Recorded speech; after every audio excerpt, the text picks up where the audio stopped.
On today's Monday Night Travel, we explore the vibrant hill towns of central Italy with one of our favorite guests, tour guide Colleen Schaffer. Starting in the picturesque wine country around Orvieto and the Lago di Bolsena, we meander past Civita di Bagnoregio and the cliffside village of Pitigliano.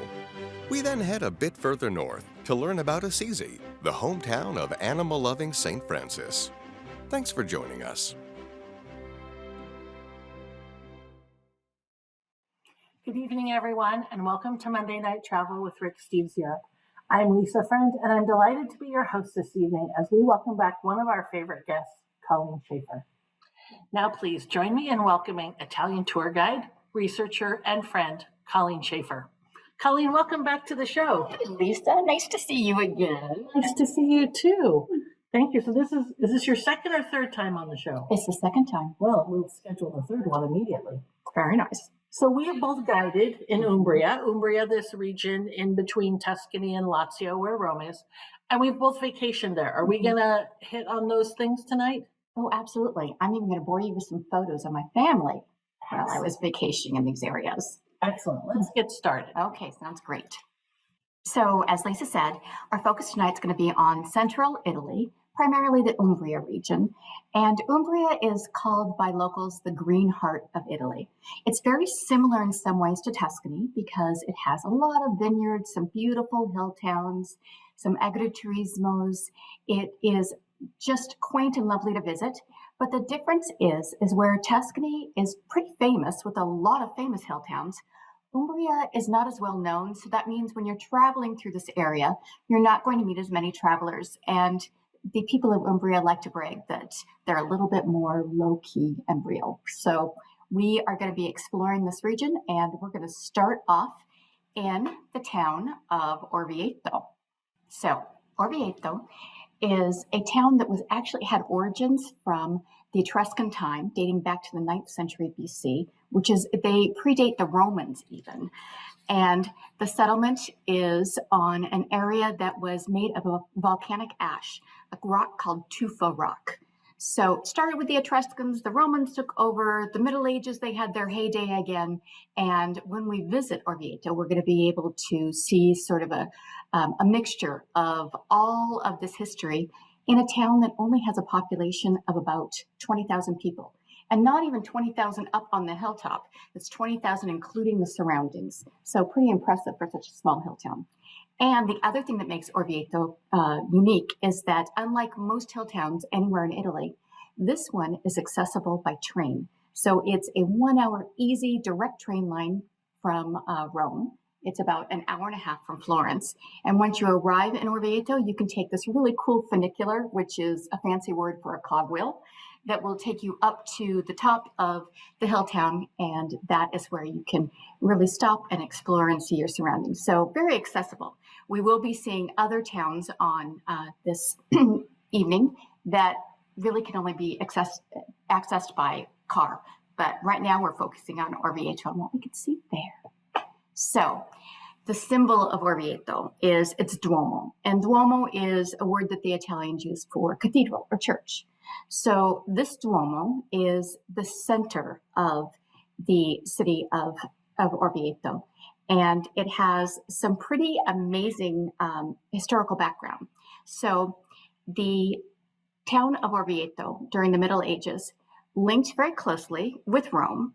Again, it's just an hour by train, but during the Middle Ages, it wasn't that far. It was about 3 hours, I would say, by road to get from Rome to Orvieto. And during the time of major sieges, the Pope in Rome would find refuge in the city of Orvieto. So whenever the city of Rome was in danger, the Pope would come out to Orvieto and spend time here. There were 2 churches in this exact spot in the 1300s, the early 1300s, that were pretty dilapidated. And they were going to build a new church in its place. But then something happened in 1263. I said 1300s, I meant 13th century. In 1263, there was a Bohemian priest that was traveling from Prague, and he went down to the town of Bolsena, which we'll be seeing in a little while.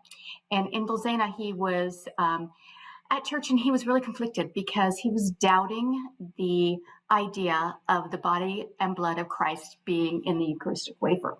And so during Mass, the wafer was broken and the blood of Christ streamed down his arm, which he was like, oh my gosh, what is this? And he decided that this was something, as a good priest, he needed to report. He reported it to the Pope, who was Pope Urban IV at the time. And Pope Urban IV, who happened to be residing in Orvieto, said, hey, this is a miracle, and decided that the church in Orvieto should be huge and it should be built to commemorate this miracle. And of course, he wanted in Orvieto because he spent a lot more time in Orvieto than he did in Bolsena. So that is the beginning of the origins of this church. Of course, everything was a bit slower in the Middle Ages, so the church foundation was not started in 1290, but that is why a small town of less than 20,000 people has such a gorgeous church today. So the Duomo, the Cathedral of Orvieto, is really a meeting spot and has been for 700 years for the locals and travelers alike. So I can imagine for the last 700 years when you're in Orvieto and people want to meet up because, they're out wandering and shopping or getting a gelato or whatever, they all say, let's meet at the Duomo. And of course, we've got many religious figures, including the winged lion of St. Mark, who are watching overhead and seeing everybody go by over the centuries. And looking at all the crazy travelers and tourists over the years, this happens to be my brother and my niece, who do a lot of amusing things in front of the cathedral. And I wanted to show this because it's funny, but also because it shows the enormity of this cathedral. This is one of the bronze doors. And if you look at just how small these people look in front of this huge door, it will really illustrate to you just how large this cathedral is. So what I thought we'd do right now is, why don't we take a little video tour of the church to get a better look of the outside and the interior. So the Duomo is just a couple of blocks away from these artisan shops that are very close to the cathedral, with art and pottery and olive wood, but it's really the Duomo itself that is the masterpiece of artwork. And if you look at the facade actually looks like a triptych painting or three-piece altar painting that during the Middle Ages, the people loved to have this type of painting behind their high altars. And the facade is very glamorous, very decorated. It has mosaics and all sorts of intricate sculpture relief. And all of it is depicting the biblical scenes. So you've got Adam and Eve here, and of course, biting the forbidden fruit.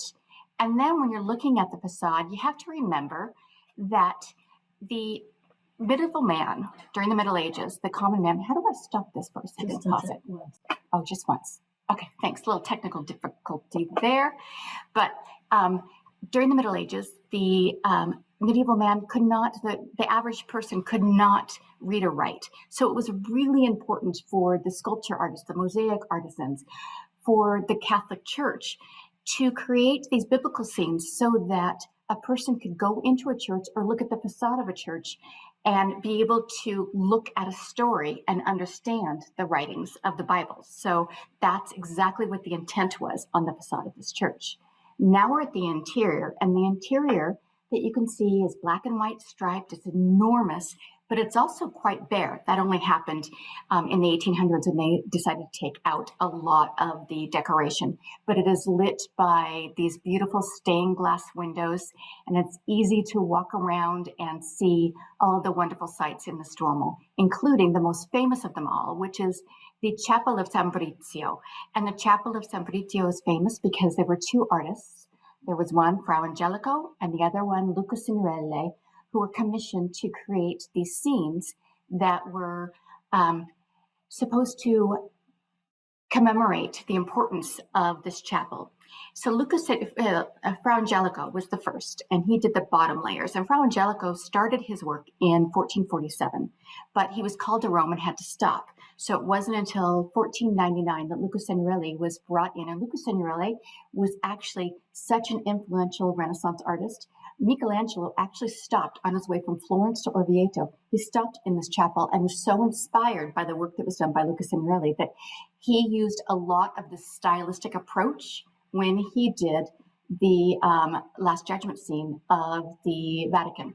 So when you're looking at these Luca Signorelli fresco cycles, one of the things that make it so interesting is that you see all of these very human forms. It's very realistic. You see all the anatomy of the people. But the other thing that was quite significant is that it was the first time he created a cycle that was really a story. And the story was scary. It was the Antichrist. It was the end of the world. It was the Last Judgment and the resurrection of the dead. And this scene itself is the scene of the Antichrist. And the Antichrist scene was very, very political, because when Luca Signorelli was commissioned to do this, again, this was 1499, and you have to think of what was going on on the Italian peninsula at the time. So 1492. I know what happened in 1492. What happened in 1492? Columbus sailing oceans blue. Exactly. And for us, it's pretty exciting, right? For one, we can all remember the date because of the rhyme. Yes. But could you imagine living in Europe and finding out that there's another world? It'd be like finding out that there are truly confirmation that there are people living on the moon. And so, or aliens living on other planets. So it was kind of scary stuff. Other things that were happening during this time was that there was a lot of political and religious confrontation going on. So in Florence, there was a monk by the name of Savonarola, who was a very pious monk, and he lived in Florence during the time of the Medici family. And the Medici family was very much into the arts. They're the ones who really commissioned all of the wonderful Renaissance art that we, can enjoy today. But Savonarola said, hey, wait a second, why are all these naked figures on all of these paintings and frescoes and in sculpture? And he started to give sermons about coming back to true Christianity. And he also managed to kick out the Medici family for a short period of time. When they returned, Luca Signorelli was actually on the side of the Medicis, of course, because he was an artist. And Savonarola ended up having this bonfire of the vanities, where he had asked all of these commoners and artists to throw all their art and books into this great big bonfire, destroying a lot of the art and literature for generations to come. But he ended up being executed. Long story, we won't get into it. But Luca Signorelli decided that when he was creating this Antichrist scene, that he was going to have symbolism within this. So if you look at the Antichrist, he looks like Christ, right? Except for he has a few horns, and there's a man who's whispering in his ear. And this man who's whispering in his ear is the devil, and the devil is telling him what to say. And if you look closely at his arm on the right, it's not two arms, it's one arm intertwined, because they are one person. Then he's standing on a pedestal, and underneath the pedestal, there's all these treasures. So it's replicating that bonfire of the vanities. The Antichrist is supposed to symbolize Savonarola. And then you've got Christopher Columbus, sort of, who is just to the right, kind of dapper, good-looking young man. But Signorelli decided to use his own face in that. Yeah. And then over to the left, you have a woman who is holding out her hand, and you'll see a little bit further in the video. Yes, she's the one looking down, and she's wearing this beautiful silk dress. Well, she's a prostitute, and she's taking money from a moneylender. Now, there's a story that I'm going to talk about in a couple of minutes about that. And you also have behind you, there is a scene of, it's almost like a citadel, a fortress of monks who are praying. They have the Bible in front of them, and they're all praying against this Antichrist. So this is all very symbolic, and Luca Signorelli did such an amazing job of showing that. And here you can see there's a man, the moneylender, and you've got the Temple of Jerusalem behind you, and all these soldiers and all these executions taking place. It's very scary. On the opposite side, you have these archangels, and these archangels are celebrating the resurrection of the body. And this resurrection of the body, you've got these perfect forms and these cute little skeletons as people are getting rid of their earthly bodies and celebrating their souls. Then you have the celebration of paradise, and everybody's got flutes. And then you've got the sad, scary scene of the damned. And so the damned, you can see how great Luca Signorelli is here with being able to depict anatomy. All these green bodies are supposed to be the devil's soldiers, and then the bodies that aren't green are supposed to be the people that are being damned. And then this woman here. So this is the last I'm going to talk about this Luca Signorelli and this fresco cycle, but it gets me kind of excited. So this woman is the same woman who was a prostitute that was accepting money, right? And she is on the back of this devil who's going to damn her to hell. Guess what happened when Luca Signorelli was creating this fresco cycle? He was engaged, this beautiful woman who fell in love with another man, and she broke up with him. Oh, no. And so he decided to get his revenge by putting her image on both the prostitute and the woman that was going to hell. So he got his. So this don't is, break the heart of an artist. No, exactly. Well for you. Exactly. So this is a fresco cycle that you can see in the church in Orvieto. So now we're moving on. And so just outside the Duomo, there are a lot of other things besides the cathedral that you can visit. And so I would encourage you, if you're going to Orvieto, to see some of the side streets. It's so quaint and beautiful to visit. And you've got just a postcard picture around every corner. May I interject? Yes, please. Facing the cathedral, the Duomo in Orvieto, if you go down the left-hand side of the church, there's a fantastic gelateria there. You're right. It's wanted to know. Mm-hmm. And they deserve that after all the art. They deserve. I know. Sorry, I kind of get into the art a bit, but fascinating. So make sure that you explore the city and go deep. You can't get that lost. You're on a hill town. You know, you see a cliff, you turn around and move back the other direction, right? So once you have done a little bit of exploring, you'll also run into a structure that is really interesting because of its history as well. This is the Well of St. Patrick. So in the 1500s, there was another pope who was residing in Orvieto.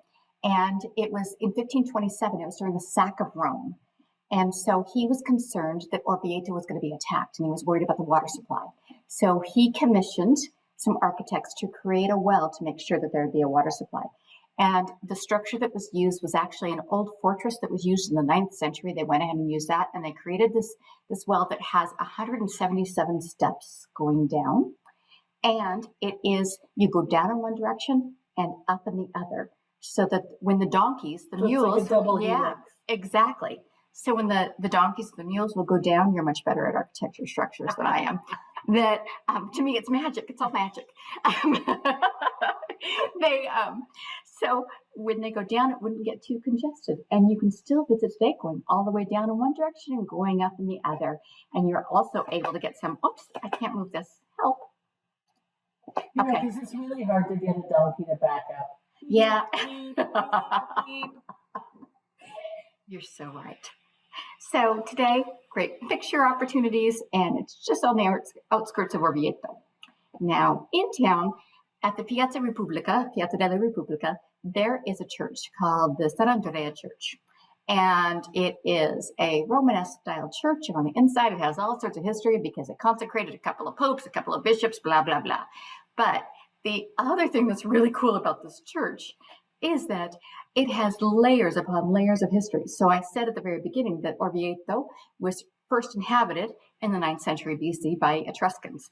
Well, if you go underground Orvieto, it is like a big thing of Swiss cheese everywhere because of all the tufa rock, which is the volcanic rock that is so porous and spongy, and what Orvieto lies on. Well, the Etruscans, when they first came to Orvieto, nobody knows exactly why the Etruscans came to the Italian peninsula. They're sort of the civilization is a bit of a mystery. We know they came from an area close to Turkey, they went through Sicily, and then they went up to central Italy.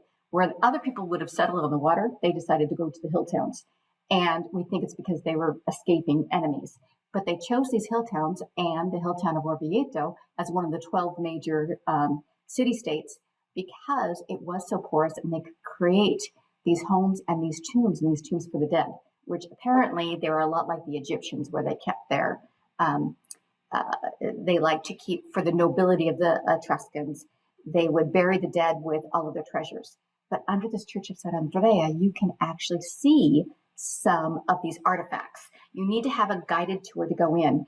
But it's not just this one church. You can take an underground tour of Orvieto it shows you the Swiss cheese holes everywhere in the caves of all of the Etruscan antiquity. So it's absolutely fascinating to see all the layers of history that are part of the Etruscan era, then the Roman, and then the Middle Ages, and then modern day Orvieto. Rumor has it that people online would like you to speak up a little bit. Oh, okay. Maybe I could get a little closer too. Okay. Normally my voice is so loud. I know. You just got to project. I will project just a little bit more. So there's also in Orvieto a museum that will show some of the artifacts that were found in these tombs. Again, they had a necropolis of sorts, so they would bury their dead with some of the most treasured items. And one of the things that the Etruscans were famous for was their jewelry and pottery making. So and the thing that was so cool about the Etruscans is that men and women were equal. When you look at some of the pottery, you'll see these banquets, and women were at the head of the table, unlike the Romans. But so we love our Etruscans. So the Etruscan artifacts can be found in museums here and throughout Umbria as well as Tuscany. So I would definitely recommend doing that. The other thing beyond museums and churches that you'll want to consider while you're in Orvieto or anywhere in Umbria is just keep your eyes out for the local traditions. So these are two teenage boys that are practicing their flag waving, which is a big part of the Italian culture. They have festivals that are for saints' days or different holidays that might be commemorated throughout the year. And at these festivals, they always have flag bearers as well as musicians. And so it's an important part of the culture. And you'll see these kids who are carrying on the tradition. They take it very seriously. They do it after school, before school. Even if you can see here, you've got some very young ones who are carrying drums and just practicing for the upcoming festival that's going to be taking place. So quite often in the spring, summer, and fall, you'll run into these festivals in any town or city in Umbria or in central Italy. Another fun thing to see are just some of the details that you'll find as you're walking through. So this is a cute little car. I love it. But on this car, it looks like somebody just threw a branch on the hood, right? But it's actually a branch of laurel leaves. And I knew from looking at that they must be celebrating a victory, probably a graduation. So for Italians during a high school or college graduation, they wear a wreath of laurel around their head or almost like a lei. And sometimes they'll put them on cars. They'll use them as a symbol of victory. And so this most likely was last spring. So it was celebrating some sort of graduation that was taking place. And of course, you've got in the mid or late afternoon, the passeggiata. So you've got all of these locals who are out and about and just wanting to be seen. And here are two gentlemen who probably lived in Orvieto their whole life and just hanging out. And you will find this around every nook and corner. So Lisa, I'm going to ask you a favor. Yes. At this point, because it gets boring just listening to one voice. And I would love it if you would share some information too. So one of the things about traveling through this region, this is the one city you can get to by train. But after this, it's really important if you really want to see the heart of Umbria or central Italy, that you have a car. So could you share a bit of information about that? I would love to talk about renting cars. Why are you renting a car? Because Colleen has already told you that to get around Umbria, you really are better off driving. It's the best way to get around the small towns. Most of the small towns don't have train stations. Buses run, but they're not particularly well laced together, and they often take long lunches, or Sundays have limited hours. So a car is really the best way to go. When you rent a car, and we're going to talk about where you should rent a car. That's me driving in Italy with my friend Maisie. Before you drive off, give yourself time to get used to the car. Have a list of questions, scenarios before you leave the rental car parking lot. How do you open the gas cap? Can you put it in all the gears? Some have a little ring that you need to pull up to get it in reverse. Where are the blinkers and the wipers? You know this from at home. Like I drive my car and I know that the blinkers go up and the wipers go down, etc. And then I drive my husband's car and it's backwards and so you want to make sure that you know how those things move before you drive off, when you still have a person that you can ask, a resource that is still available to you. It's unnerving trying to find that on the autostrada. It's absolutely a little country road. Now, one of the advantages to traveling around Umbria by rental car is the parking is easy. This is not a normal Italian parking spot, but I was in Umbria at the time and I could not resist taking this picture. I was so impressed with these people. But a lot of times, and we're going to talk about sleeping in agriturismos, these farmhouse hotels, easy to park. A lot of the hill towns, like Orvieto, for example, has a parking garage that's easy to deal with. But a lot of these towns have designated parking and we'll talk about that.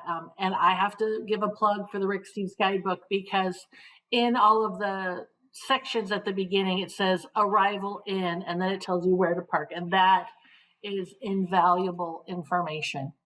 What size of car should you get? Well, you're going to want to get not the biggest one isn't necessarily the best because of the small roads. And you're still going to want a pack light. If you need help on packing light, I did a packing video a couple of weeks ago that's up on the website, but a carry-on size per person. If you are 4 people traveling by car, soft-sided bags work even better than wheeled bags. So keep that in mind. And I had to slip in one picture of Sean. Where should you pick up a car? So a lot of times picking up cars at airports make a lot of sense. In Umbria, you would pick it up maybe in Perugia. I know Rick's done that several times.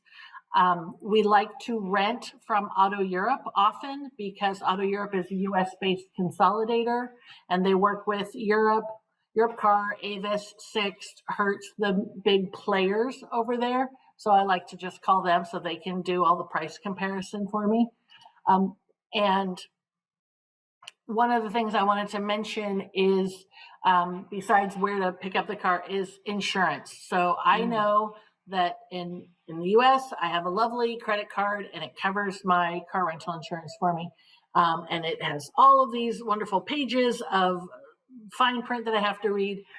And even my fancy schmancy credit card will not cover me in Italy. So in Italy, I pay for the 0 deductible collision damage waiver, turn it in a smoking heap of rubble, and get my money back. And you can hand over the steering wheel and say, oops, and it's so worth that CDW. It's called CDW, right? CDW, collision damage waiver, yeah. So I highly recommend that.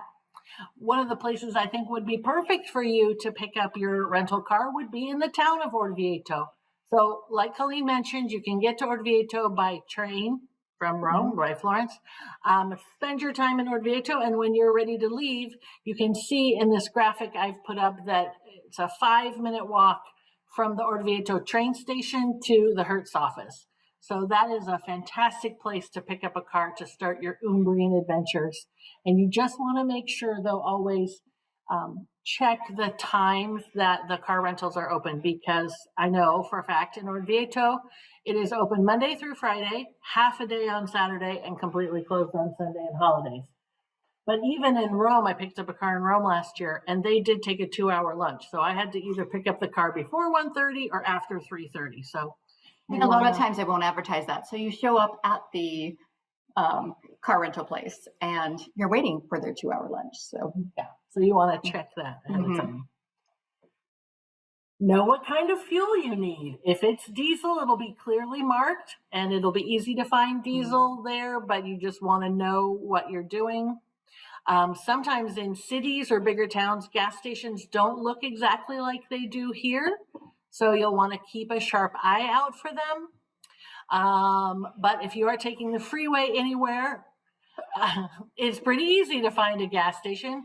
And there's a lovely company called Auto Grill that runs the concession for a lot of these freeway rest stops. And these super high performance fast cars are in this picture to remind you that in Italy, you do not drive in a left-hand lane unless you are actively passing somebody, because they all think they're frustrated race car drivers. Absolutely. And they will not be happy if you're going the speed limit in the left-hand side. No. Or staying in the left. They always like to use that. Do not hang out there. No. And then navigation. Some cars come with navigation. I don't have time on my vacation to figure out how this car navigation works. I'm just going to bring my phone from home, and I'm going to bring my holder from home. And you're always going to want to have your car charger, the cigarette lighter charger, because it might have a USB, but I had that once in a rental car and it was broken. So I want to have a couple of different ways I can plug it in, because navigation apps can be a very big battery suck. So I want to be able to have a good navigation that I'm familiar with. It doesn't matter. Waze, Apple, Google, they all work over there, and you can download them offline so that you're not actively using a signal all the time. I do that more for in-town navigating by foot than I do for car, but it doesn't hurt to download that. That's usually easiest through Google. You can find the directions online, but you want to have your own nav system. Other thing I want you to know from personal experience is know what time of day you're driving. Now, this may seem kind of a strange thing, but this happened to me. The first time it happened to me in Italy. I flew into Pisa. My flight landed at 7 p.m. and I was driving to Lucca, and I wasn't thinking because it was November and the sun went. I did the entire thing in the dark, and it was the first time I had rented a car in Italy, so that was very stressful. I spent a lot of time just going behind a semi, just going, it's okay, I can make it. And on the opposite end, I once flew into Glasgow and picked up a car at 4 p.m, and it was light all the way until 11:30 that night. So it can work for you or against you, but it's something you want to keep in mind. I thought you were going to say, this is what one of my friends did once. He was renting a car and ended up driving into Orvieto, not using a very good navigation system. And he ended up driving all the way to the top to the historic center in the piazza where no cars are allowed. So I thought that's what because that happens too. So make sure you know where the zones are that you can actually drive in historical So that leads me to the next slide. But before that, I will say, even seasoned travel professionals make mistakes like that. When I was in Puglia last year, I was driving with my friends. You saw Maisie, my friend, and her parents, and I missed the underground parking. I didn't know I was looking for it because there's no Rick Steves book to this palace I was going to because he doesn't cover it. And so I drove and I see the palace, right? And I am a tour guide, so I'm used to going to these big places with lots of tourism. And I'm like, well, there must be some parking. I will just follow this car. And it was like a little SUV. And I followed the car in between the bullards. And then that car pulled over. And then I pulled over. And I was like, I don't know, you guys. It's miles that way of lawn. And the palace is right there. And this is one of the largest palaces in all of Europe. This is the Palace of Caserta near Naples. So I start to go. I'm like, okay, well, I'll drive out of here. And the car next to me starts to go. I'm like, what a jerk. And it goes again. What is this problem? And then finally I stop and they make this motion and these two guys get out. They were policemen. And one of them was like, what are you doing? And I'm like, oh, mi dispiace, non parla bene l'italiano. Because I do speak some Italian and better than that. And Maisie's living in Italy, so she spoke Italian, but I'm like, well, I'm not giving no. And he was just like, what are you doing here? And I'm like, well, I'm looking for the parking. And his partner was sort of behind over there, and he's just like trying not to laugh because I'm just this like obviously semi-clueless American tourist. And the other guy's trying to be like a tough guy, like, how, are you a terrorist? Like, why are you so close to our palace? The other guy's like, she's just lost, dude. And he's like, why did you drive in here? And I was like, I was following you. And he's just like, no. He's like, just go that way. And I'm like, okay. And I found the parking, and it was underground, which is why I couldn't find it in the first place. That was a long story. Okay, signs. One of the things that's important for you to do as a driver is study the signs. These are in the back of the Rick Steves guidebook, so you want to check those out because some of them are different than the ones we're used to. Pay attention to where it says no entry, cars prohibited. If you do take the freeway, you're going to want to look for the signs that have pictures of coins. I'm not sure if this one has, it's hard to see. But the telepass, you don't have a telepass. The cart, you don't have the cart. You want the one with the cash or the one that has like a Visa. You can see it has a Visa and a MasterCard. So that's what you want to look for. If you do take the freeway, there's one big main freeway in Umbria, the Autostrada del Sole, right? The freeway of the sun. And that, if you need to get fast distances, you can use that. But most of the time, you're going to be in these little towns. And in these little towns, you want to look for these signs. So ZTL, Zona Traffico Limitato, I just said that in my best American accent. This means no, do not go, stop, pull over, figure out why they don't want you to go into this part of town, because there's usually a camera attached to it. and you will get a traffic ticket that will be mailed to you, or it will come off of your credit card from your car rental company. And if you go past this sign 2 or 3 times because you're lost, you'll just keep racking up those charges. So pull over before the sign, figure out what's going on and why you want to go there. The other thing is, this is where Google Translate can be your best friend, because you can see there are exceptions. This is not in use from 8 p.m. to 8 a.m. There's an exception, ecceto, for residents who are authorized. So you can see that. You also want to talk to your hotel, because they're going to be able to tell you the best parking situation. So you say, I'm coming by car and I need your advice, and they will tell you. So the last thing I wanted to say about renting cars was, it's really fun to drive in Italy. It really is. It gives you a freedom to find your own places. It also, I swear, is the last tool in your toolbox for being able to travel without reservations, because if you pull into a town and there's no place to sleep, then you can go on to the next town. But if you're traveling by train with all your luggage and you get into a town and there's nothing, you're kind of in a bad position. So like I said, a car can be a great tool in your toolbox. Gives you freedom. It's really nice. Yeah. Yeah. And if you don't like one area, you can just move on to the next much easier. So, and it really gives you a chance to go and get really local too, to be able to find places like Civita di Bagnoregio. So this town is on the border of Umbria, Lazio, probably technically on the Lazio side. It is 20 minutes from Orvieto. And Civita is it's a dying town. It is a town that was first inhabited by the Etruscans 2,500 years ago, and had a population in its heyday of, 2,000, something like that. Today, there is a population in Civita of 11 residents and 25 cats. So there's more kitties than there are people that live in Civita. But it is connected by footbridge to the town of Bagnoregio.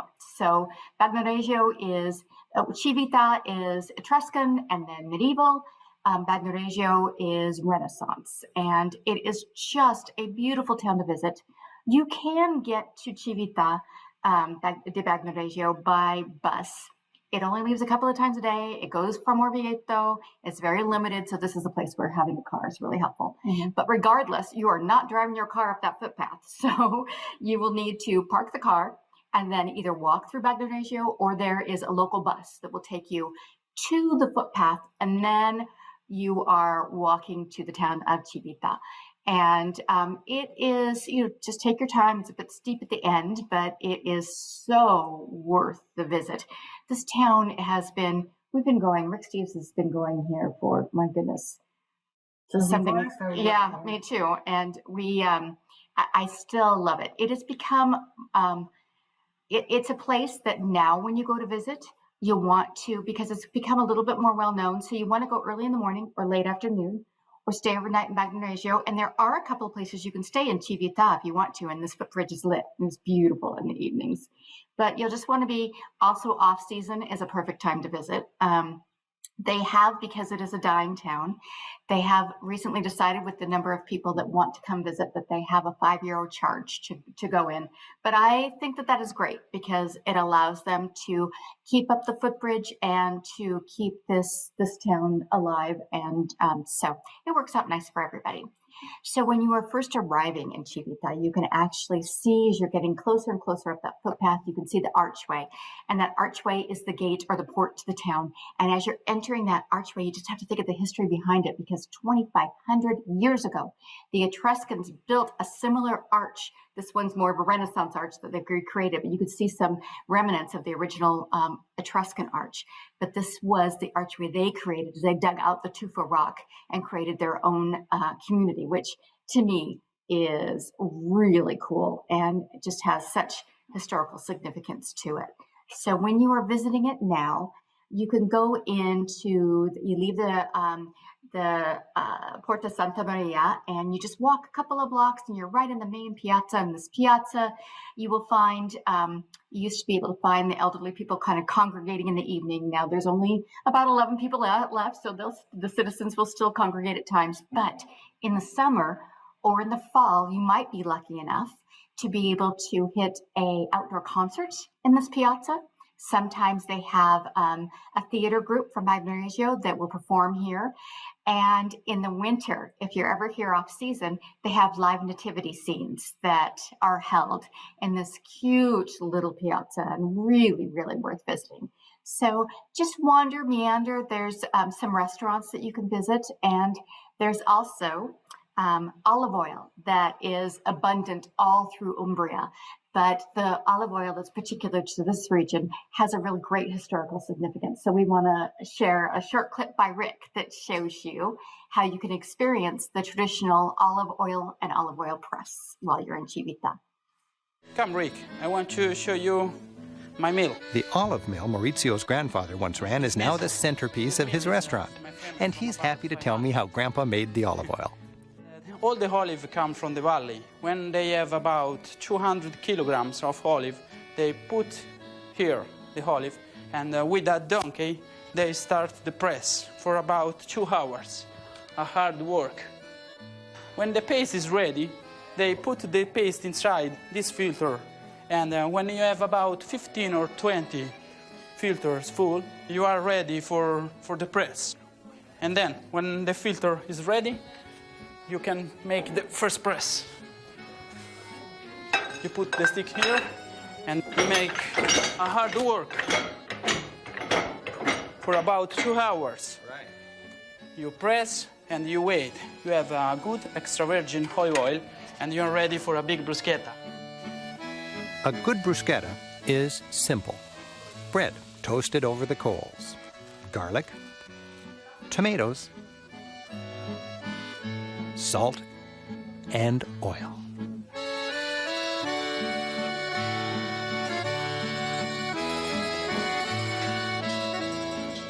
Enjoying a rustic bruschetta is a fine way to cap a visit to a rustic village, like Civita di Bagnoregio. We are first going to talk about the stagione, the seasons of Italy, and how important they are when you are considering your trip.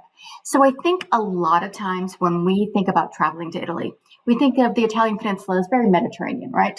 So some of us who love the sun worshipers, we think of, we're going to be in a piazza, we're going to be drinking spritz or prosecco, and the sun's going to be beating down on us all year long. And what happens is we'll often find people who are traveling off season in the early spring, sometimes even late spring or fall, and you'll find travelers that have their little sundresses on, and their sun hats and their sandals, and they're just freezing because they are shocked to find out that there's actually 4 seasons in Italy, especially in the central part of Italy. When you are Rome and further up north, you really have to consider these seasons. And each season really has its own characteristic charm to it. So if, for example, I'm having problems with my clicker again. Sorry. Okay. Oh, you're fine. All right. Try that. All right. There we go. So if you're traveling in the spring, one of the things you're going to find when you're in spring is all sorts of cherry blossoms. The olive trees will not have those lush olives that we saw earlier, but you'll see these beautiful blooms. If you are visiting anywhere around the southern part of Umbria, you're going to see poppies everywhere. So you'll find wisteria towards the later part of the spring. So it is really a lovely place to visit. And you'll also want to consider what you're going to wear, because the spring is going to give you some warm middays and some cooler evenings. So you want to consider dressing in lots of layers. As you see me here with my group, I'm still pretty warm, but you have, say, a couple people in sweatshirt or sweaters or long sleeve shirts. Then you get to the summer months. And the summer months, you've got those long, lazy days and beautiful greenery everywhere. But it's also a time when it can get really hot. And you have to consider when you're in central Italy that you're going to want to make sure that wherever you're staying has either air conditioning or a pool or both. And if you're staying out in the countryside, it's a little bit less expensive to find a pool. And that if you're showing up in a little hill town, in the middle of, say, June, July, or August, you're often going to find around midday from 1 to 3 that nothing is open, because they do still have a siesta of sorts in the summer months. They carry on that tradition because it's so hot. So they want to escape that midday sun. So you want to keep that in mind. And of course, when you're dressing for that kind of weather, you want to make sure that you have things that are light. But if you're going into churches, it's always respectful to have something covering your shoulders. So again, bring a little piece of a shawl or something, dressed in light layers during this time of year. Do you feel like churches don't care as much about having your knees covered as they used to? They don't. Talk that way. Oh, sorry. That's I'm right. talking to you. They really don't care as much about the knees covered. Now, the exceptions to that, if you're going to the Basilica of Assisi, which we're going to talk about later, never take that risk. Always have your knees and your shoulders covered. Same with the Vatican. But if you are in Orvieto, then yes, they're going to be a lot more lenient about that. However, shoulders always need to be covered. Heads, it's fine. Women do not need to wear caps. Men always need to take the caps off. And toes can be exposed. Oh, thank God, I'm always exposing my toes when I'm in Italy. So now for you wine lovers, autumn is a great time to be traveling because you've got all these wonderful fall colors. And of course, it's harvest season. So, and we're going to get into food in a little bit, but it's also a bonus if those of you who like hearty meats and really hearty sauces, then the autumn is a great time to travel. And again, this is when you are not going to be dealing with really high heat, but you will want to dress practically. You're going to want to have closed-toed shoes because it's going to get a bit muddier at times. And you're going to definitely want to have scarves in different layers. Then there's the winter time, which I think is a magical time to travel. It really is. There's very few travelers or tourists. You really get to live like a local. Of course, there's not going to be any blooms and the days are going to be very, very short, but you really have those open fires and the bruschetta going, and you can, with some creativity, you get on your layers and you can still sit outside and have your prosecco or your spritz or whatever you want to have. And a lot of times the restaurants are very accommodating and will have those heat lamps. Thank goodness, after the pandemic, everybody discovered those heat lamps. And so, the Italians always ate outside, but they were usually spring, summer, early fall. Now you can find that in most places just about any time. So one of the things that you're going to find when you are in this part of Italy is that the food is really hearty. It's kind of meat and potatoes in a way. Lots Absolutely. of, stews, gravies. This stew is one of my favorites. And its origins, technically, if you're talking from somebody from Tuscany, they'd be horrified right now. And they'd be like, oh, Colleen, why are you showing a picture of ribollita? But ribollita is a kale or cabbage and bean soup that's made with every kind of vegetable you want to put in there. It is slow cooked and it's supposed to take days to simmer and really get all the herbs and wonderful flavors out. And it has wonderful bread in there too. So the thing about this stew is that it became so popular that other regions in central Italy also embraced that. So you'll find ribollita all over Umbria too. Another thing, I mentioned meat and potatoes, and the people in this region are obsessed. Rightly so, Colleen. Rightly so. With not only meat and sausage, but one particular kind of cured meat. And it's not even cured. They have it in all sorts of forms. Oh, no, I like it best braised. It's wild boar, and they call it cingale. And they love this cingale so much, they're kind of obsessed with it. You'll find the figures of wild boar everywhere.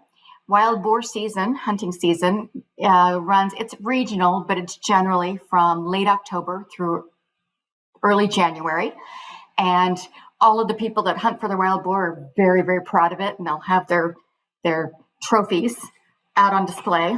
And so do so many of the restaurants. Everywhere you go, you can't escape it. You're going to find these heads of the hairy pig. Well, okay. They're quite dangerous. Yes, they are. If you were to encounter one in the wild, it would be quite dangerous.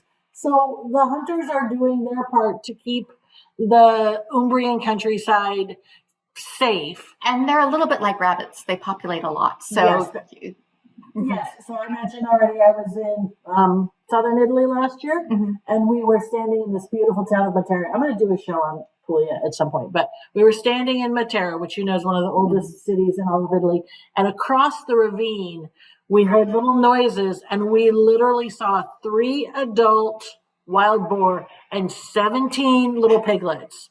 17, not a joke. So yes, I'm very happy for the people that keep the Cingale population down. My safety is happy. My tummy is happy because this is the most delicious meat, especially if you get it stewed, often with juniper berries. It doesn't taste gamey. Some people really like the salumi, the sausage of the Cingale. I don't care. It's a little bit gamier. I like it braised. I agree. You braise it and put it, oh, so good. Absolutely. So you'll find Cingale everywhere in this region. Sausage of any sort, really. I mean, they absolutely love to cure this. It's kind of an event every fall that they do. And then you're going to find just boards and boards of all sorts of different salami. You've got the mortadella, the one in the middle that looks a little bit like a polka dot. And then the unusual thing. Did you just say polka dot? I did. You heard it here first, people. It's a polka dot. Hashtag polka dot. You'll also find, you see the white one? That's lard. And there is an area that is known for its lard. What is the name of it again? It's Collinata. Collinata, yes. And so they spread this on their bread, and their bread is a bit similar to the Tuscan bread, where they don't salt their bread. So crostini is a big thing in Umbria, but they put all these flavorful meats and lard on here to bring out a salty flavor. Mm-hmm. So they're obsessed. The other thing is their cheese. Cheese. So this is some cheese that we had in Italy, and fantastic. So on the right, and Umbria is not known for its cheese. I hope to God David Torti is not watching. Oh, he's not going to be happy. But they have a pecorino, which is very good, but they're more famous for their meats than their cheeses. But cheeses that I want you to know about when you're traveling in Italy, our favorite, we talked about this, I found out it was Colleen's favorite as well as mine earlier today, is Taleggio. And Taleggio is almost like an Italian brie. It's soft and creamy. The nose on it, when you open it up and smell it, is pretty vibrant, but the taste is very creamy and not subtle. Yeah, subtle is a good word. And then you have 2 kinds of pecorino. Pecorino fresca, which is a younger pecorino, and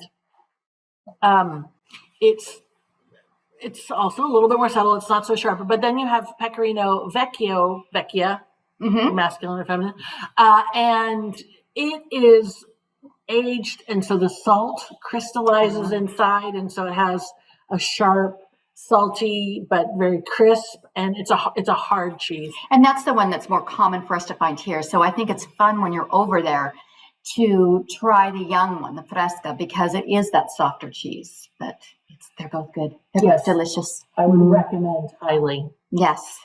All right. So now we know that this region is all about meat and potatoes and cheese.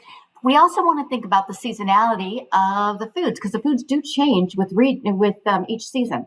So spring, right now, I'm going to Rome next week, and then I'll be up in Umbria and Tuscany, and I am so excited because it is carciofi season, artichoke season, and they celebrate artichoke like you would not believe.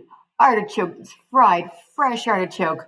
Isn't there, you were telling me, weren't you, that there's an artichoke festival? There's a Sagra. So Sagra means food festival. There's a Sagra di Carciofi in La Dispoli. I don't know if I'm pronouncing that correctly, but it's in between Orvieto and Rome. And closer to Rome. Man, if I were there, you have to go. I am. I have a free day before my tour starts, and I'm definitely going. I'm going to have as much artichoke as I can possibly consume.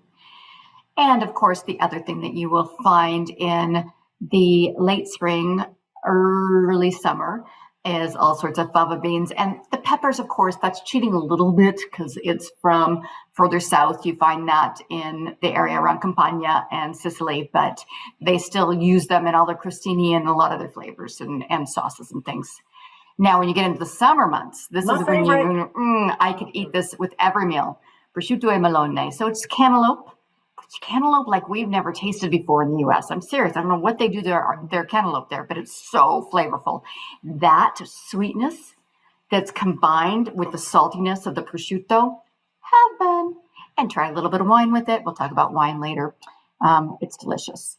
And in this region, of course, you're celebrating the crostini, the bruschetta di pomodoro. So just something simple. They're beautiful tomatoes with their wonderful olive oil, a little bit of their salt, and then, of course, their fresh vegetables, just cucumber and tomatoes with some of that salt, a little balsamic vinegar and olive oil, and you've got one of the best salads ever.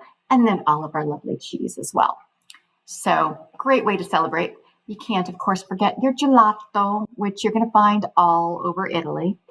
And something very, very particular to Umbria, it's from the Perugia area, is baci. So the baci chocolates are chocolate and hazelnut.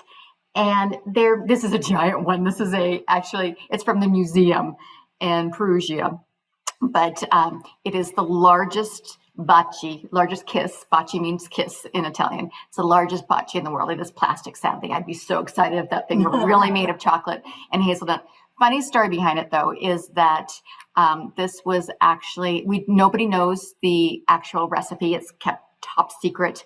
But there was a woman, I can't recall her name right now, who was she was the heiress of a chocolate factory, and she fell in love. She fell in love with just a common worker, and he was much younger than her. And so their love was a bit forbidden, and they would send notes back and forth to one another with trays of chocolate. And she was realizing that some of the chocolate was going to waste. So she wanted to do something with this chocolate that was being thrown out. And she saw these little nuggets. And she was like, oh, it's like a fist, a punch, a chocolate punch. And the man that loved her was sending these notes back and forth, didn't find that so romantic. And you hear different versions of the story, but this is my favorite version. Didn't find that quite so romantic. So he thought instead that it looked more like a kiss. Two people intertwined. If you see the head up above and they're embracing like this, it is a kiss. And then inside each of these baci chocolates is a note, a love note. And it is from the love notes that they used to pass back and forth to one another. It's so sweet. I don't know how much of it is true, but it's a great, great story. So anyway, try the chocolate. And then you get into the autumn and you've got truffles. Now, the truffles in central Italy are amazing. And truffle hunting is a true art. So they used to use the wild boar, the cingale with their big snouts, to hunt for this truffle because it's deep in the soil. But now they use dogs, and true truffle hunters, expert ones, say that they can see the cracks in the soil because the truffle saps the nutrients from the soil. And so they can see the cracks and they don't even need the dogs or the wild boar. But these truffles are little nuggets of heaven. They are actually quite expensive. And the time of year that you want to eat truffle is definitely in the fall. You'll find jars of truffle and honey, truffle oil, truffle blah, blah, blah, everywhere. But if you want real great fresh truffle, the time of year to get it is in the fall. And the black truffle is more common than the white truffle. The white truffle is actually very, very expensive. It's more expensive than gold, isn't it? Yeah, it's outrageously expensive. But whatever you get, you want to make sure when you're getting it on your food, whether it's a risotto, because you'll find a lot of truffle that's shaved on the risotto or shaved on the pasta. Don't go to a restaurant and have them charge you a fortune. Let's say it's truffle season and somebody says, oh, yes, absolutely. You're going to have this wonderful truffle on your pasta or your risotto, and they just bring it to you. They may be using the truffle oil that's been sitting on their shelf forever. Not to say that they would, but some people might. Instead, what the locals do is they have the people in the restaurant come out with that truffle, and they shave it. Just like a Parmesan cheese. They grate it or shave it right onto your plate. And that's when you know you're getting the true stuff. So it's yummy. The other thing that you'll find in the fall are chestnuts, roasted chestnuts. And these roasted chestnuts are sold in these paper cones. They're delicious. They're fun. They're very traditional. They start in the fall and go all the way through Christmas. Now, as you're looking at all this food, you might be thinking to yourself, I want to do this. Well, you can, because there are many places in central Italy where you can take a cooking class And in these cooking classes, you can learn how to make all the traditional meals. You'll spend a couple of hours making it yourself. Then the chef will sit you down and serve you the food that you just cooked. And it's a really fun way to spend some time with your family or friends or travel partners when you're out and about.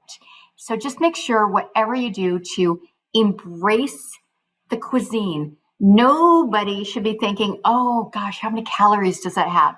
When you are traveling, you need to just try all the specialties, unless of course you're allergic and you're going to die, but try all these specialties. And I would also encourage you to go out of your comfort zone.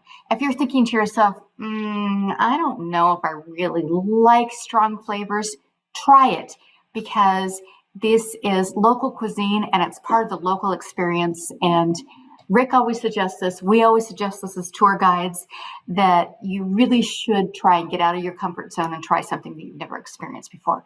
Get messy. Get it all over your face. That's what Frankie said to me at 13 months old. I can't feel it, Mama, unless it's on my face. So, get messy. So the next place that we are headed to is Lago di Bolsena. See, I always do this. I told you I was going to do it. Bolsena is a town in northern Italy. Bolzano is a town in northern Italy. Bolsena is a adorable little town that is close to Orvieto and Civita, and it is just beautiful. So the lake is about 7.5 miles wide, 8.5 miles long, and it is a volcanic lake. And it's the largest volcanic lake in all of Europe. And it is such a beautiful place to visit. It's not in many guidebooks. So when you get there, you will find that there aren't a lot of travelers there. And when you get to the city center, foreign travelers. There's not a lot of foreign travelers. There's a lot of Italian. Foreign travelers. Yeah. You'll find other Europeans there. You won't find a lot of North Americans who are traveling there. So the city center is adorable. It has Etruscan roots as well, as one of the 12 city-states of the Etruscans, but what you'll find is their medieval past when you're traveling through here. And it had sort of a resurgence because it was on the Francigena route, which is the pilgrimage route that used to go from England, go down through France, down through the central part of Italy, ended in Rome, or then over to the Holy Lands. And so as it went through, it would go through the town of Bolsena and it would stop. People would stop, I shouldn't say it. So people would be taking a holy pilgrimage. And of course, when people are taking a holy pilgrimage, they're traveling all these distances. They need a place to sleep. They need a place to eat. And they also want to have some sort of souvenir or something. And it took them a long time to get there. They didn't have Vespas or tour buses at the time. So they walked, they took horses, whatever it was. But Bolsena was on this route and really had a resurgence during this time frame. And today you can visit the manicured parks, the lake. If you go in the summertime, they have hydrangeas everywhere. There's a huge hydrangea festival that takes place in June. Beautiful, beautiful hydrangeas. And I would say the summer months are some of my favorite times because of the lake activities and this festival to visit. You can also see, we mentioned Bolsena when we were talking about Orvieto because of the miracle of Bolsena. This is where it took place at the Church of Santa Cristina. And Santa Cristina was on the pilgrimage route because it was, Christina was a saint whose father was a Roman who didn't want her to become a Christian. And she went against the will of her father, was tortured by the Romans, thrown into a lake with a bunch of stones. She magically floated up to the top of the lake, and they celebrated the fact that she didn't die and sainted her. And now every July, I think it's the 23rd and 24th, they have a big festival in Bolsena commemorating this. So, but this is where the whole miracle took place, where the priest who was doubting the Eucharist, where that happened. There's also all sorts of artisan shops that you can visit, and a gorgeous castle that you can walk up to that has 4 major towers and a lookout. This is with my family. We all went and had this gorgeous lookout and visited, and then we went on to the beach. There's a public beach. There's a campground. There are hotels. I would really recommend it. Best Prosecco, cheapest Prosecco I've ever had. It was €1. I don't even think it was €1. I think it was 75 cents. Nice. Exactly. Now, near Bolsena, there is also a park. Do you want to talk about this for a moment? Did you do this in the family tour? Oh, okay. I think I did. Never led that family tour. Oh, okay. So this is a sculpture garden park, and the sculpture garden park is a park that it's from the Mannerist period, right after the Renaissance of 1600s, where you see these 30 massive, what happened to my voice there? 30 massive sculptures that all depict mythological creatures or people or animals, very, very mystical. And they're huge, and it's really fun for kids to be able to visit. So if you're traveling with a family or you just want to do something bizarre, then I would go to the sculpture garden called Bormazzo. Thank you. Yeah. I lost it there. So now, when you are staying in all these quaint little towns and you've got your car rental, where are you going to stay? So there is a industry called agriturismo, and it's agricultural tourism, agricultural stays. And this started after World War II, when the Italian government wanted to make sure that people that lived in the countryside and rural areas didn't leave the countryside and abandon their farmhouses, because it had become very expensive for people who own these farms or manors. They didn't have the money or the people to work the land anymore. So the Italian government said, we're going to give you money to subsidize you and to restore these farmhouses or manors, and you can have people come live with you. So that is where these agriturismos or agriturismi started. And the whole concept was that people could come and live on the land where you work. Now, the rule is that anybody going to one of these farm stays, and farm stays is a little bit deceptive because some of them are really luxurious spas and others are more rural. But the land has to be, 51% of the income has to come from working the land. So this is a gateway for you to really go and see how the locals live in more rural areas. That's Frankie at about 13 months old. When we went to Umbria outside of Orvieto, we stayed at a cute little wine estate. And these estates are great. Like I said, they vary. So some are very, very nice, local. They have these wood smoke houses where you can see how the locals cure their beef or whatever they're doing.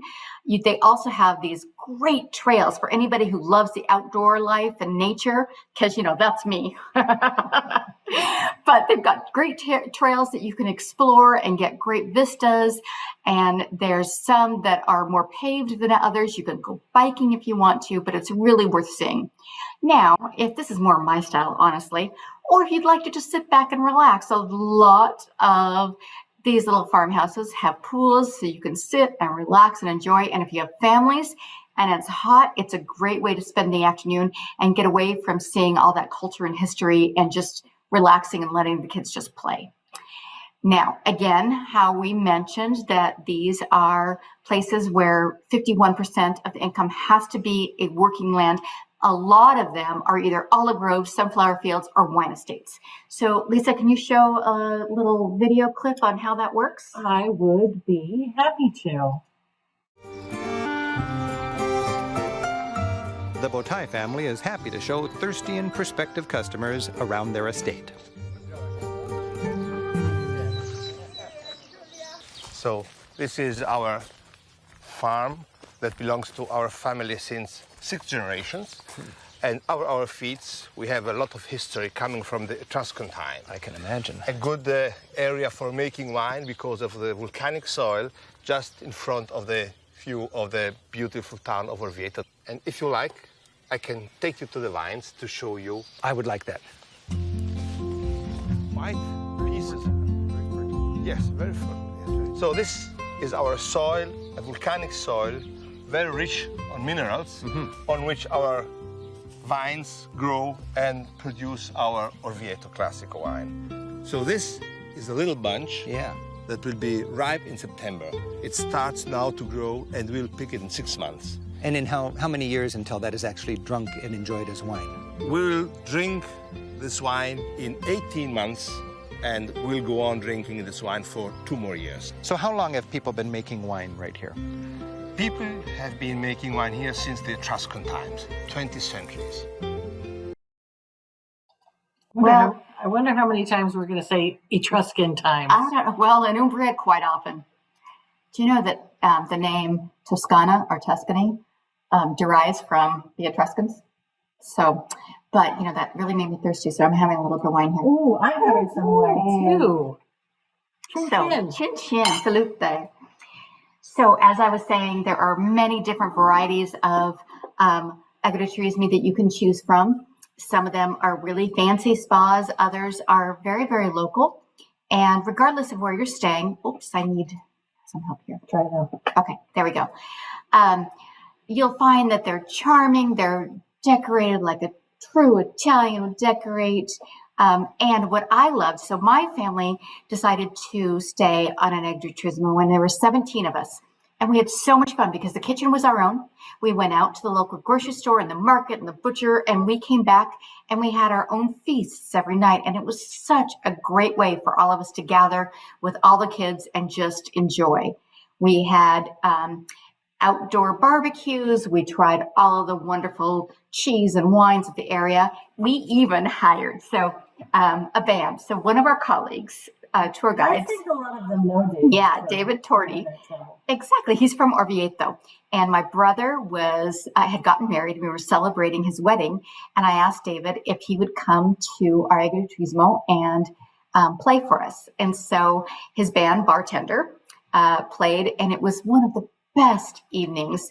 And then our friend Cecilia Botai, who's a good friend of mine and also a guide, came and celebrated with us, and she danced with my daughter Maria. And it's just such a bonding experience to be out in the countryside, away from the noise and chaos of the city. I know we just recently did the last show that we did together was on Venice, Florence, and Rome, which is fabulous. It was a good show, so take a look at that one too.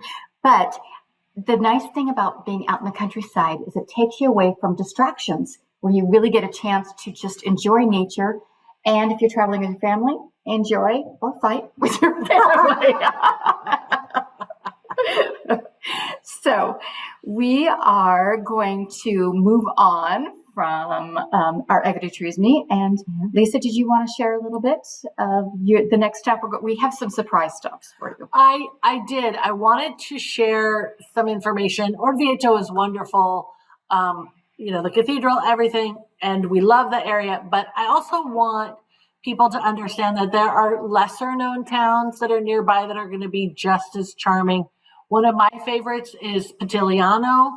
People have been living in this area since 2300 before Christ in the Borghi del Tufo. So these villages made of tufa stone.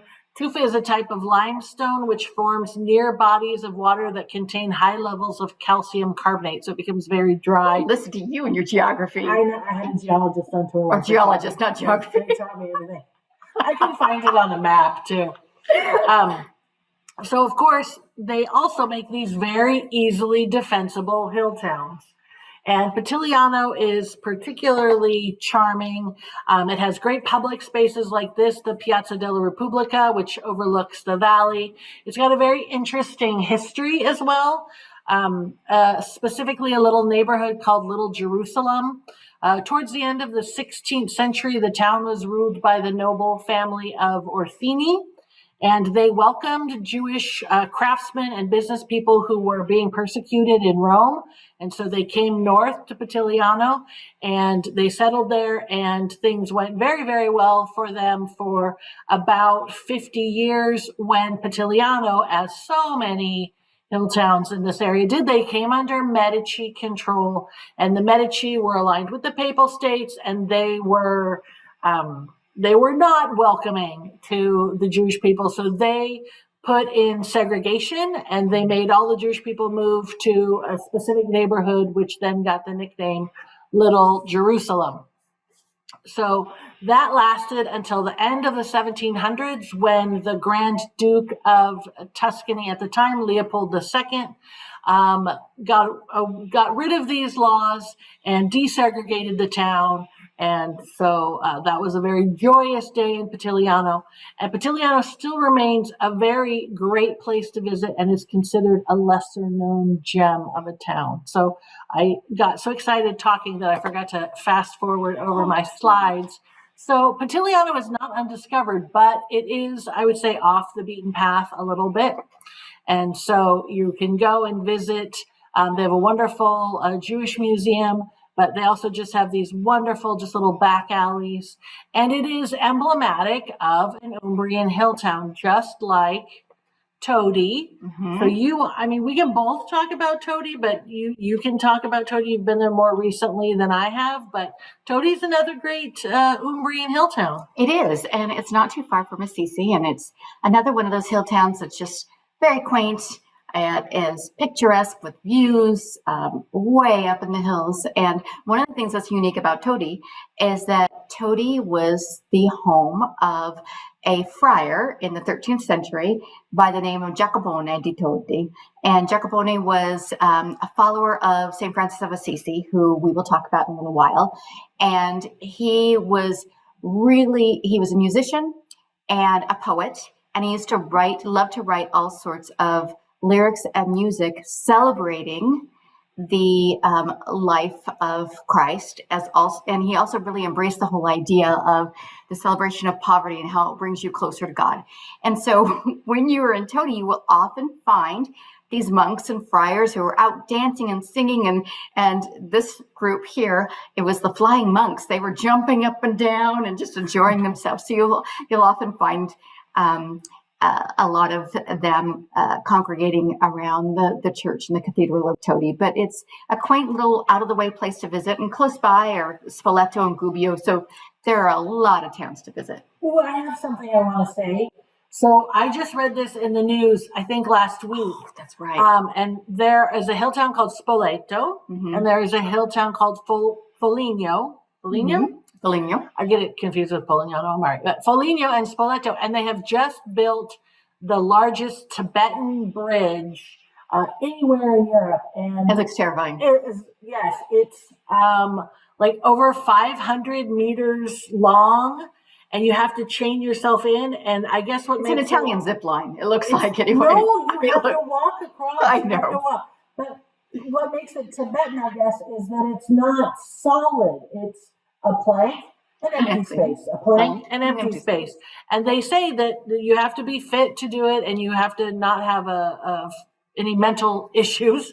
I think you have to have mental issues to do this. But they say that it will take you a minimum of 30 to 45 minutes to cross it. It's so long. It goes from one town to another. So if you're interested in that, you might Google Tibetan Bridge Spoleto, and that will come up. But that just started. Like I just read this in the news like a week ago. And then let us know how it went, because I won't be doing it. So now we are heading to of all the Umbrian towns. I know Perugia is famous for its chocolate and a few other things, but Assisi probably is a town in Umbria that's more famous than any other, and it's because of St. Francis of Assisi. And Assisi is, of course, a beautiful hill town where St. Francis was born. He was born in 1181, and he is now the patron saint of Italy. And I'm going to ask Lisa to do a little clip to introduce us to St. Francis, and then we'll talk a little bit more about the town itself. Francis was a big deal even in his own age. In fact, he was made a saint within a few years of his death. Immediately, pilgrims came from far and wide, making Assisi a thriving pilgrimage center, which it is to this day.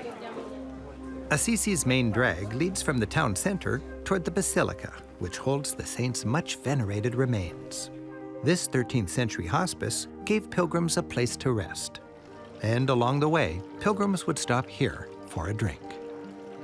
The street ends at the Basilica of St. Francis. This is one of the artistic and religious highlights of Europe. It rises where, in 1230, St. Francis was buried. For 8 centuries, it's been one of the most visited pilgrimage sites in all of Christendom. From a distance, you see the huge arches that support the basilica. Above these were the quarters for the hundreds of friars who once lived here.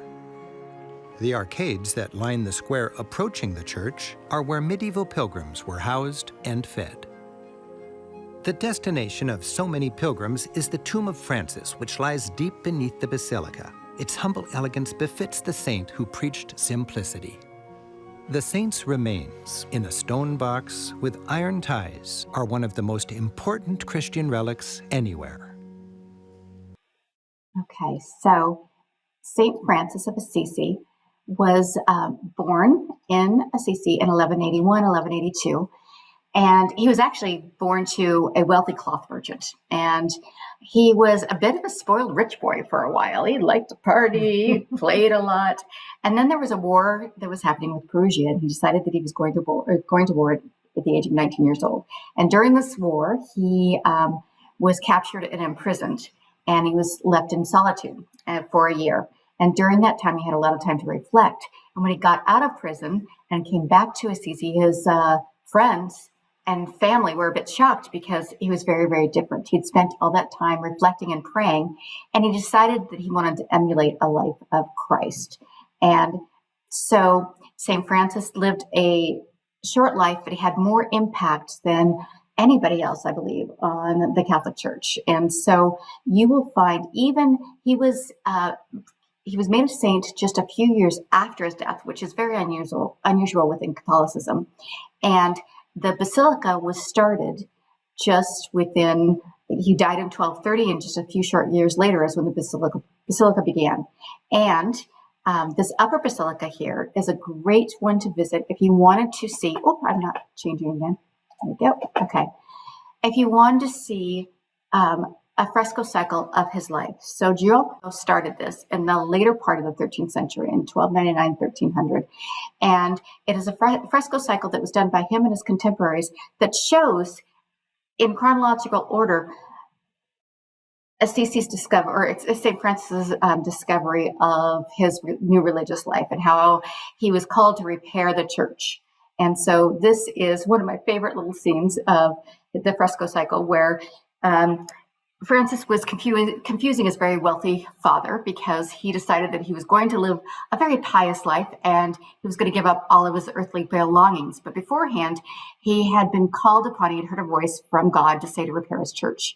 And he took this as a literal call, not realizing what he meant was a philosophical call, a spiritual call to repair the church, that it was a bit corrupt. He thought God meant yeah, exactly. So he needed money for this. So what he did is he took some cloth from his father's shops, sold that as well as a couple of horses, and got some money to repair it. His father was not happy about the whole situation and took him to court just to set an example for his son that he shouldn't be doing that sort of thing. And at court, what Francis did was he stripped himself of all of his clothes and handed over his clothes to his father and said, "Up until now, you have been my father. Now my only father is a father in heaven." And so that was a bit of a shocker for everybody. And then the next scene, of course, that is also very famous is when St. Francis later in life, towards the end of his life, at the age of, I think he was 39, he received the stigmata, the wounds of Christ. And so you'll find images of St. Francis from Giotto and his colleagues in this upper basilica. You'll also find Giotto's master, his teacher, was Cimabue. And Cimabue in the lower basilica shows a very, very realistic image of St. Francis as well. So beautiful church to visit and to explore. When you are in Assisi, I would recommend staying overnight, because there aren't a lot of people that stay overnight. They come as day trippers. But if you're staying overnight, I would actually take a short trip down the hill, down from Assisi to the valley below, and go to Santa Maria delle Angele. You're thinking, why am I going here? This is kind of a Baroque style church, which it is, from the 1600s. But inside this church is the Porziuncola. And the Porziuncola is, in Italian, it means little parcel, little portion. This is the church that Francis had, the chapel that Francis prayed in, and worshipers of St. and the devout really feel that this is the most important site of St. Francis, that the basilica above is very fancy, but not quite the life that St. Francis, who was trying to emulate the life of Christ, really had in mind. So worth a visit if you are in Assisi. So this is the town of Assisi. You'll want to go back and visit and be able to spend some time in Assisi exploring, maybe get a guide if you really want to learn more about Assisi. But I would say the whole region of Umbria is worth a visit. So much to see and explore. And Lisa and I have had a great time sharing all this information with you tonight. So we should, we can't reach out. I was going to say we should end. So we're drinking Orvieto Classico wine tonight from the region of Umbria. So if you would like to get some, it's affordable and drinkable and very wonderful. So it is. One more time. Cheers. We would like to thank you So very thank- much for joining us tonight. We now should have a word from our sponsor. So I have that here. Ooh.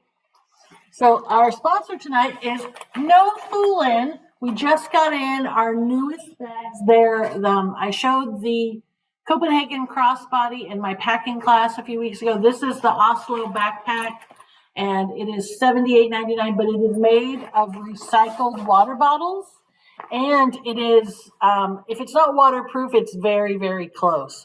So this is going to be a really sturdy, great bag for you to do school commuting or office commuting or take it to Europe. And it has water bottle pocket, and it's lovely. I'm so excited. I'm going to Texas in a few days, and I'm going to be taking this and testing it out. So I already love the Copenhagen crossbody. So this is the Oslo backpack. We have time for a few questions. Are you ready to keep working, Colleen? We've put you on the spot so much. Only if I can have another sip of wine. Okay, have a sip of wine.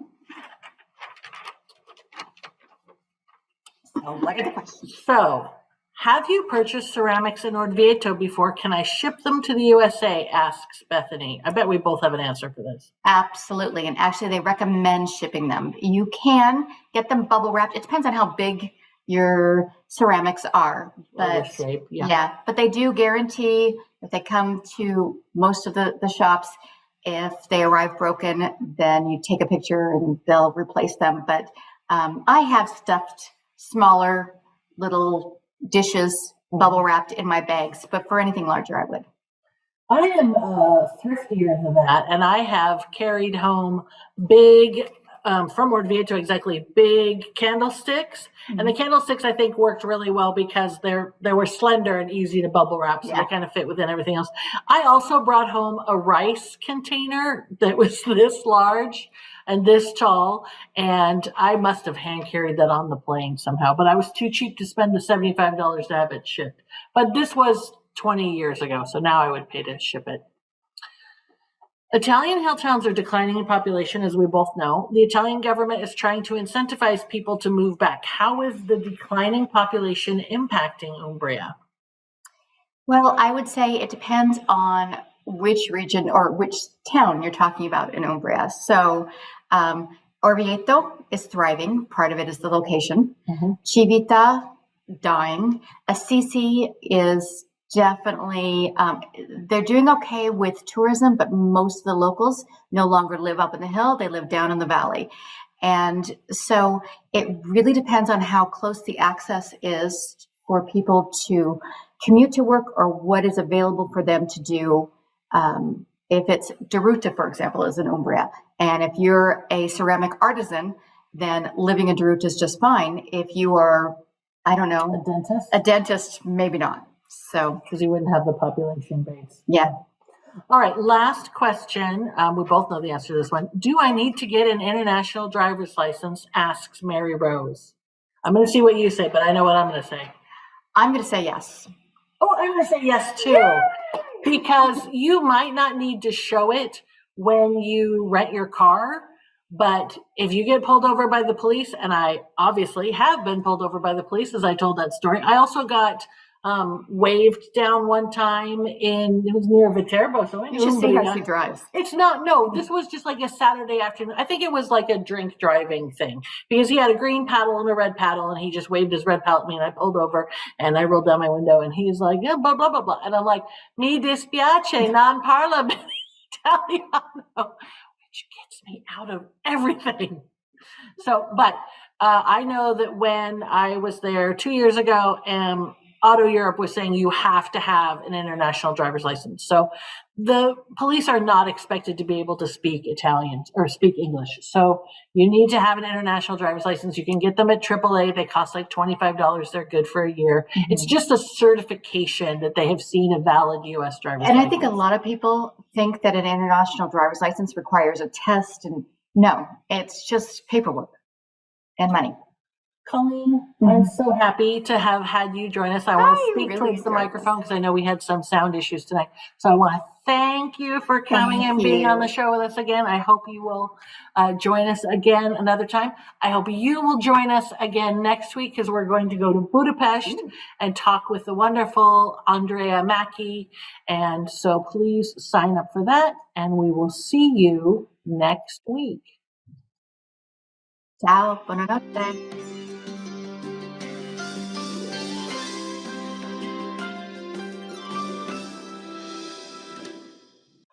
Good night, everyone. Thank you so much. Good night, buonanotte.